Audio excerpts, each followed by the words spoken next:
Oi gente, tudo bem? Eu sou o Padre Valdomena, seja bem-vindo ao meu canal. Esse é o nosso segundo vídeo, primeiro vídeo sobre o ícone da Santíssima Trindade. Hoje, dia 20 de junho de 2019, dia de Corpus Christi, uma festa celebrada no mundo inteiro, todo mundo católico celebra hoje a festa de Corpus Christi. Então, gente, vamos ver aí, é bem interessante porque hoje nós damos início com a festa de Corpus Christi a uma tríplice celebração. Três celebrações, mas que na verdade possuem o mesmo contexto, ou muito próximo, vamos dizer assim. Hoje, Corpus Christi, Santíssimo Corpo e Sangue de Jesus, ou dia da Eucaristia. Por que quinta-feira? Porque foi numa quinta-feira, não olhem aqui para o quadro, que Jesus, junto com os seus apóstolos, Jesus institui a Eucaristia e o sacerdócio. Depois, na próxima semana, mais precisamente dia 28 de junho de 2019, nós celebramos a solenidade do Sagrado Coração de Jesus. Por isso que é uma aproximação. Falar da Eucaristia, falar do coração de Jesus, é falar do próprio Cristo, vivo e ressuscitado. Mas, na outra semana, na quinta-feira, após a solenidade do Sagrado Coração de Jesus, o Papa Bento XV, no dia 9 de novembro de 1921, o Papa Bento XV, ele cria a festa que hoje é memória, por isso não vai ter na sua liturgia, tá bom? Mas se você der uma procurada, você vai achar tudo aí na internet. Ele cria a memória do coração eucarístico de Jesus.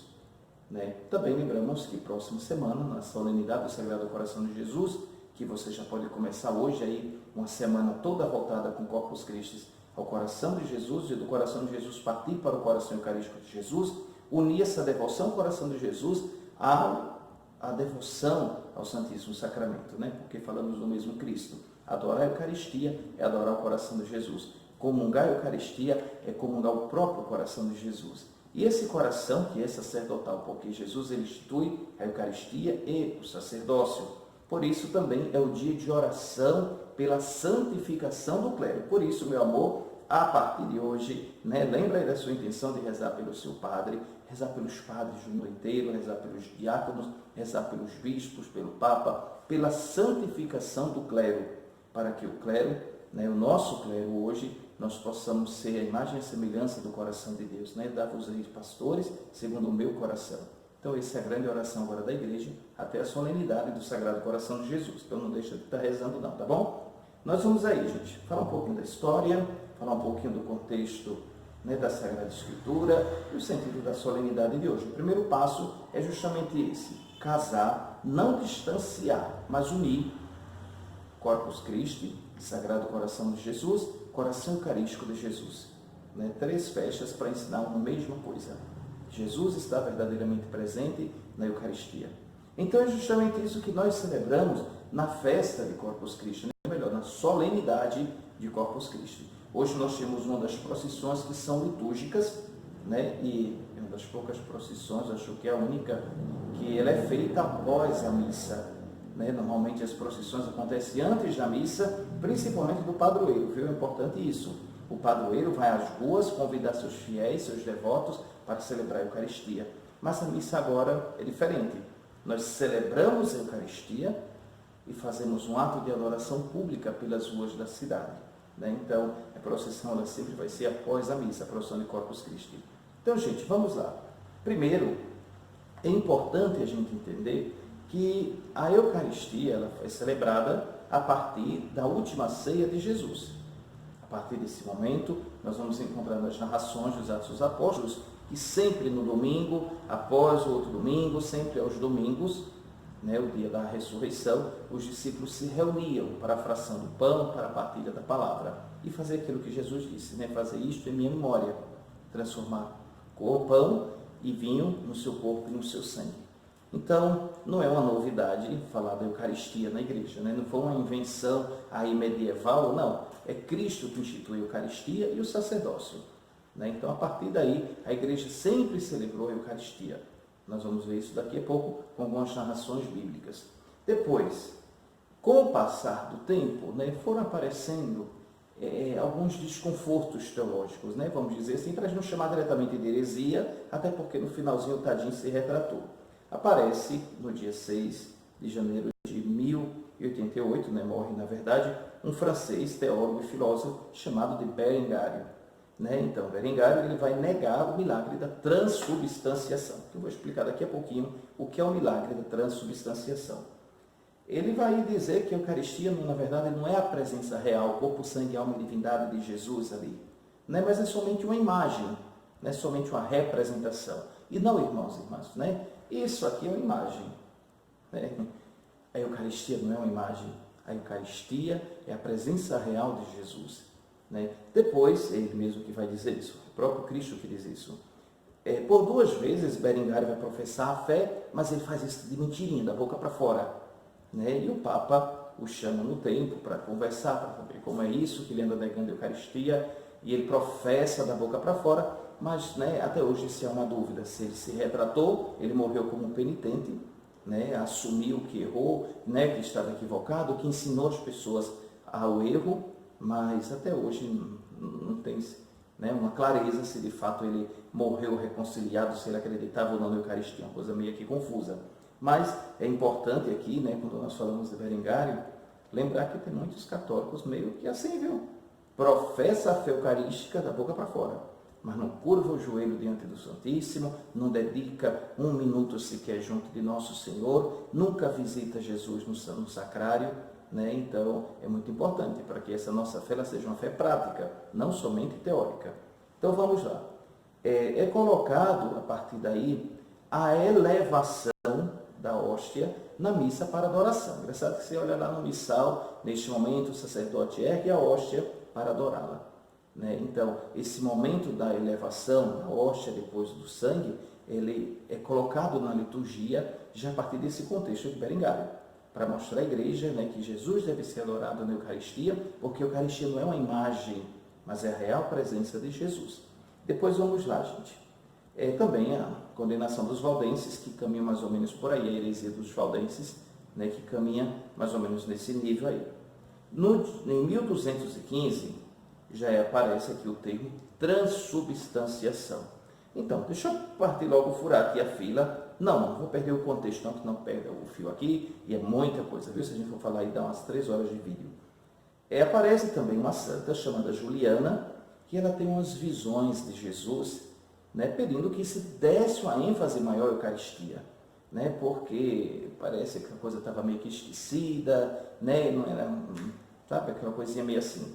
E Jesus encarrega a Santa Juliana de fazer todo esse movimento, e ela procura o Papa, conversa com o Papa, e certa vez lá, né, na terra dela, o Papa viajando, ele em Bolsena, acontece um milagre eucarístico, né, o padre está lá celebrando, e de repente a hóstia verte sangue, né, surge lá uma pedra, até hoje se conserva, né, vou ver se eu consigo postar algumas fotos aqui, né, desse milagre eucarístico, e o Papa Urbano IV, deixa eu só conferir se é isso mesmo, isso, Papa Urbano IV, ele a partir daí, reconhecendo, né, a veracidade do milagre eucarístico, da hóstia que se converte em sangue, que se transforma literalmente em sangue, né, em carne, ele vai estender a festa de Corpus Christi a toda a igreja. Né? Então o Papa usa, né, isso aí com uma grande motivação para que toda a igreja celebrasse o dia da Eucaristia, um dia dedicado à adoração pública, né, e professar a fé na Eucaristia de forma pública. E isso em 1264, né, com a bula Transiturus, né, é o nome do documento no qual o Papa expandiu a festa de Corpus Christi a toda a igreja, isso em 1264. E depois o seu sucessor, Clemente V, em 1312, ele faz a mesma coisa, né? Ele ratifica, ele concorda, ele apoia, né, o que seu antecessor fez, né, o ano IV havia feito, e diz, não, isso, né, toda a igreja deve ser celebrada. Então, tanto Santa Juliana, como também esse milagre eucarístico e tantos outros milagres eucarísticos, e muitos santos também, né, vão ter essa vivência eucarística. Vamos aqui, gente, pegar para entender um pouquinho sobre a transubstanciação, para a gente concluir falando aqui da Sagrada Escritura. Primeiro, né, existe, né, a palavra transubstanciação, que a palavra é o termo usado pela igreja para a Eucaristia. né? Aquela mudança do pão e do vinho que se transforma em corpo e sangue de Jesus. Mas isso é uma mudança transubstanciada. O que quer dizer transubstanciação? Trans é além. Substância, a gente vai entender um pouquinho aqui, mexendo um pouco com filosofia, existe a substância e existe a aparência, também chamada de acidente, né? A aparência é aquilo que a gente consegue absorver pelos sentidos, é aquilo que a gente consegue ver, sentir, perceber. A substância, ela não pode ser perceptível, a gente não consegue enxergar a substância das coisas, né? A gente poderia talvez chamar a substância de essência, né? É o meu eu, né? Então, eu não sou aparência, eu não sou somente roupa, eu não sou somente cabelo, eu não sou somente, né? A minha essência é diferente da aparência. Depois, aqui há a mudança, né? Então, vamos entender aqui uma coisa. Por exemplo, o processo de conversão, né? Quando a gente se converte, não há necessidade de mudar a aparência, né? A mudança ela é interior, é a essência da pessoa que é convertida, né? Mas às vezes acontece da gente mudar o comportamento, mudar o modo de vestir, o modo de se portar. Mas por quê? Porque tudo que a gente vê, gente, é aparência. Tudo que a gente vê é acidental, a gente não consegue enxergar a essência, né? Não sei se a gente consegue passar bem isso, né? Então, a essência é o meu eu, né? A parte principal, vamos dizer assim, e a aparência é o externo, meio que assim, né? Isso de uma forma bem grosseira, né? Porque filosoficamente o tema é mais profundo, mas eu não queria aqui gerar muita confusão. Então vamos entender isso. A essência é aquilo que é invisível aos olhos, e a aparência é aquilo que é perceptível, aquilo que é absorvido pelos sentidos, né? Pelo olfato, pelo tato, é o que você consegue ver, tocar, pegar. Então, o que é a mudança, a transubstanciação? É a mudança, é ir além da substância. Então, o que muda é a essência, não a matéria, né? O acidental, ele permanece. Então, como assim? Então, Jesus, na última ceia, Jesus pegou pão e pegou vinho. Os deu graça, né? Abençoou e disse: isto é o meu corpo, isto é o meu sangue. O meu corpo é verdadeiramente comido, o meu sangue é verdadeiramente bebida. Tomai e comei. Claro, os discípulos ali comeram o corpo, os discípulos comeram a carne de Jesus, mas essa carne tinha formato de pão, cheiro de pão, gosto de pão, parecia com pão, mas não era pão, era corpo de Cristo. Eles pegaram lá o cálice com vinho, tem cheiro de vinho, cor de vinho, formato de vinho. Se mandar para um laboratório fazer algum teste, algum exame, e dizer, não, isso aqui é vinho, mas a substância, a essência é sangue de Cristo. Né? Não sei se dá para a gente entender bem isso. Então, quando Jesus falava comer minha carne e beber meu sangue, não era a gente pegar um pedaço da carne do corpo natural de Jesus, mas Jesus falava do corpo místico, né? Que é a Eucaristia. O corpo verdadeiro de Jesus, que é a Eucaristia, né? O corpo místico é a igreja. O corpo natural é o corpo de carne e osso que está glorificado no céu.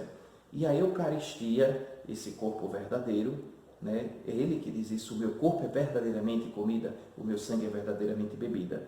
Então, essa fé na transubstanciação, ou seja, na verdadeira mudança do pão e do vinho no corpo e no sangue de Jesus, sem deixar de ter aparência e gosto de pão, gosto e aparência de vinho, mas sendo verdadeiramente corpo e sangue de Jesus, nós chamamos de transubstanciação. Padre, as outras igrejas creem nisso, né?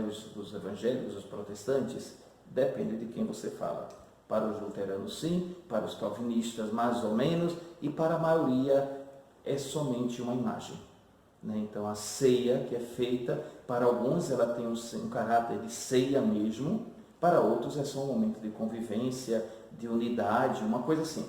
Mas não é a presença real. Eles não pegam ali aquele pão e aquele vinho como corpo e sangue de Jesus, como nós católicos. Os luteranos, muito idêntico a gente, né? Nós guardamos os sacrários, levamos os doentes e tal, porque permanece a presença real de Jesus no pão e no vinho. Então, parece ser pão, parece ser vinho, mas é corpo e sangue do Senhor. Tem gosto de pão, tem cheiro de vinho, mas é corpo e sangue do Senhor. Foi encarregado a São Tomás de Aquino, né, escrever, compor ali as letras dos hinos, dos cantos e tudo, e no tão sublime sacramento que é conhecido, acho que todo católico conhece o hino tão sublime sacramento, que hoje iremos cantar, né? Ele tem algo bem interessante, São Tomás ele diz assim: que no Calvário, quando nós olhávamos para Jesus crucificado, ali se escondia a humanidade de Cristo, a divindade de Cristo. Né? E quando nós olhamos na Eucaristia, o corpo e o sangue do Senhor, ali se esconde a humanidade. Mas é importante, uma vez que nós lembramos da solenidade do coração de Jesus, entender que essa real presença de Jesus na Eucaristia, transubstanciada, é uma presença verdadeira. E quando nós comungamos, né, ele existe, né, essa habitação de Cristo, mas não somente no coração, mas em todo o nosso ser. Jesus é aquele amigo que na Eucaristia, ele se une de uma forma tão perfeita que amigo nenhum consegue se unir a gente. Né? Comungar não é somente receber o pão consagrado, né? Comungar é absorver a vida de Cristo e deixar com que Cristo absorva a gente. É unir o nosso coração ao coração de Cristo, porque a Eucaristia que você comunga é o coração de Jesus que você comunga. Né? E Jesus vai dizer que a minha carne ela é verdadeiramente comida. Todo aquele que come a minha carne e bebe o meu sangue viverá eternamente. Né? Então, Jesus ele fala assim da Eucaristia. Né? Por isso, queria o sacerdócio para que a sua presença real ela permanecesse no nosso meio. Assim, irmãos e irmãs, é muito importante a gente ter conhecimento que nos evangelhos diretamente existem 4 citações, narrações, né, chamamos isso, narrações da ceia de Jesus. E por incrível que pareça, o texto mais antigo, historicamente falando, né, não é dos evangelhos, mas é da carta de São Paulo, 1 Coríntios 11, 23 e 25. 1 Coríntios 11, 23 e 25. Deixa eu só pegar aqui, né? Eu estou aqui com a Bíblia da CNBB, no caso é a Bíblia do centenário da nossa arquidiocese, mas o texto é da tradução da Bíblia da CNBB. Então, 1 Coríntios, capítulo 11, 1 Coríntios, capítulo 11, né? E é bem legal esse texto, porque ele é um texto mais antigo da narração da Eucaristia. O capítulo 11, versículo 23 e 25, diz assim: De fato, eu recebi do Senhor o que também vos transmiti. Na noite em que ia ser entregue, o Senhor Jesus tomou o pão e, depois de dar graças, partiu e disse: Isto é meu corpo, isto é o meu corpo, entregue por vós. Fazei isto em memória de mim. Do mesmo modo, depois da ceia, tomou também o cálice e disse: Este cálice é a nova aliança no meu sangue. Todas as vezes que dele beberdes, fazei-o em minha memória. De fato, às vezes que comerdes deste pão e beberdes deste cálice, estareis proclamando a morte do Senhor até que ele venha. Portanto, todo aquele que comeu o pão ou bebeu o cálice do Senhor, indignamente será culpado contra o corpo e o sangue do Senhor. Examine-se cada um a si mesmo, e assim coma o pão e beba do cálice, pois quem come e bebe, sem distinguir devidamente o corpo, come e bebe sua própria condenação. Aqui São Paulo, ele de uma forma bem objetiva, vai dizer: você está com fome? Come em casa. Né? Eucaristia não é lanchinho, Eucaristia não é uma coisinha assim, não. Né? É uma perfeita comunhão do corpo e do sangue do Senhor. E São Paulo vai dizer: foi assim que o Senhor nos transmitiu. Né? Isto é o meu corpo. Então percebam, irmãos e irmãs, que há uma precisão muito grande do que Jesus fala aqui. Jesus não diz: faz de conta, quando vocês estiverem comendo, como o pão, faz de conta que é meu corpo, né? Bebam o cálice e faz de conta que é meu sim. Ou quando vocês estiverem comungando, lembrem de mim. Não, ele não diz isso. Ele diz: isto é o meu corpo, isto é o meu sangue. Né? Então, não é uma imagem, a Eucaristia não é um símbolo, a Eucaristia não é uma imagem, né? Não é faz de conta. Não, a Eucaristia é a real presença de Jesus. E depois nós temos nos evangelhos chamados sinóticos, Mateus, Lucas e Marcos, também elementos dessa última ceia. Né? Jesus fazendo a mesma coisa: pegou o pão, deu aos discípulos e disse: tomai todos e comei. Pegou meu sangue, tomai todos e bebei.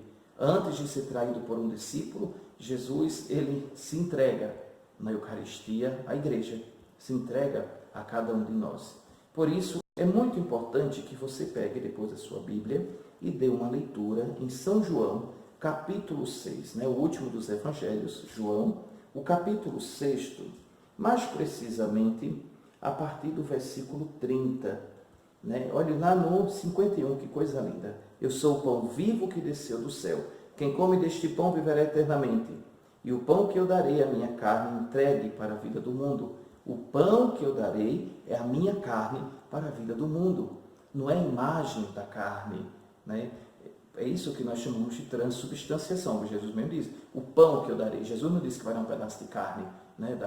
Mas ele diz, o pão que eu darei é a minha carne. Né? Então, é carne, mas é carne com forma, com cheiro, com gosto de pão. Ou seja, o que muda é a essência, né? O que muda é a substância, não a aparência. A aparência permanece de pão, mas não é pão. Como também na divindade, né? A gente olhava para o menino Jesus, de carne e osso, ali aquele bebezinho, mas ali estava o divino. O divino que era invisível aos olhos, mas estava ali. Né? Já ao nascer, já bebezinho, Jesus continuava sendo a segunda pessoa da Trindade, Jesus continuava sendo o Filho do Eterno Pai, mesmo que aparentemente só fosse uma criança, né? Um bebezinho, um ser humano. Né? Mas além do humano, o divino já estava ali também. Assim também na Eucaristia. Né? Então, essa é a certeza da transubstanciação que nós falamos e que nós cremos, né? Porque nós cremos na promessa do Senhor. Depois, irmãos e irmãs, a Eucaristia, ela tem um sentido também bonito de unidade, de alegria, de unidade, saber que nós somos parte da família de Jesus. Né? Por isso, além de comungar do corpo e do sangue do Senhor, é preciso comungar também do seu corpo místico, que é a igreja. Né? Receber a Eucaristia não faz muito sentido se você não recebe o corpo de Cristo místico, que é a igreja. Ou seja, caminhar com seus pastores, por isso rezarmos pelos nossos sacerdotes, pelo nosso clero, caminhar com o Papa, caminhar com os irmãos de igreja. Né? Eucaristia ela tem um sentido totalmente contrário à divisão, à rivalidade e competição. Né? Que comunga, ele comunga para ser unido, para ser igreja. Então, amanhã, ou melhor, desculpa, hoje é um momento muito oportuno de celebrarmos a real presença de Jesus na Eucaristia, de adorarmos a Jesus na sua real presença no corpo e sangue, né, que não é imagem, mas é o próprio Cristo ali presente no pão, é o próprio Cristo presente ali no vinho consagrado, transubstanciado na sua real presença. E além de ter o corpo, o sangue e a alma, ou seja, toda a humanidade de Cristo está contida na Eucaristia, está também a sua divindade. Corpo, sangue, alma e divindade de nosso Senhor Jesus Cristo, presente no pão e no vinho. Por isso, amanhã nós adoramos a Jesus, amanhã nós comungamos a carne e bebemos o sangue de Jesus, amanhã nós fazemos uma procissão, professando para todo mundo que verdadeiramente nós cremos naquilo que o Senhor nos ensinou, que Ele é o pão e o vinho consagrado, dado para nós, para a nossa salvação. Assim, irmãos e irmãs, eu quero desejar de coração que você tenha uma quinta-feira de Corpus Christi abençoado, que você se sinta muito feliz e abençoado em saber que Jesus permanece, Ele é fiel àquilo que prometeu. Eu estarei convosco todos os dias, não só numa presença espiritual, vamos dizer assim, espírito em verdade, mas verdadeiramente presente na Eucaristia, nos outros sacramentos, mas de forma mais plena no Santíssimo Sacramento. Por isso ele tem esse nome, Santíssimo Sacramento, porque é o sacramento onde nós verdadeiramente podemos tocar, comungar, nos alimentarmos do Senhor. Depois eu quero assim agradecer, né, você que compartilhou aos nossos quase 30 inscritos, no primeiro vídeo já quase 30 inscritos, né, bastante, já quase 100 acessos, né, isso há poucos dias, né, isso é muito bom, muito legal. Então compartilhe isso também para seu irmãozinho católico, seu irmãozinho de fé, para que ele possa também compartilhar conosco sobre a Eucaristia, sobre a real presença de Jesus. Qualquer dúvida, deixe nos comentários aí do vídeo. E eu quero também pedir a você, né, se tem algum testemunho, seja da Eucaristia, seja alguma graça, uma promessa a Nossa Senhora, algum milagre que aconteceu na sua vida, você quer compartilhar, né, entre em contato, deixe seu contato aí nos comentários, para que eu possa estar aqui lendo e compartilhando aí da sua vivência de fé, tá bom? Então, um abraço, meu querido, minha querida, e que Deus abençoe e que seja um verdadeiro adorador de Jesus Eucarístico. E que o Senhor te abençoe e te guarde em nome do Pai, do Filho e do Espírito Santo.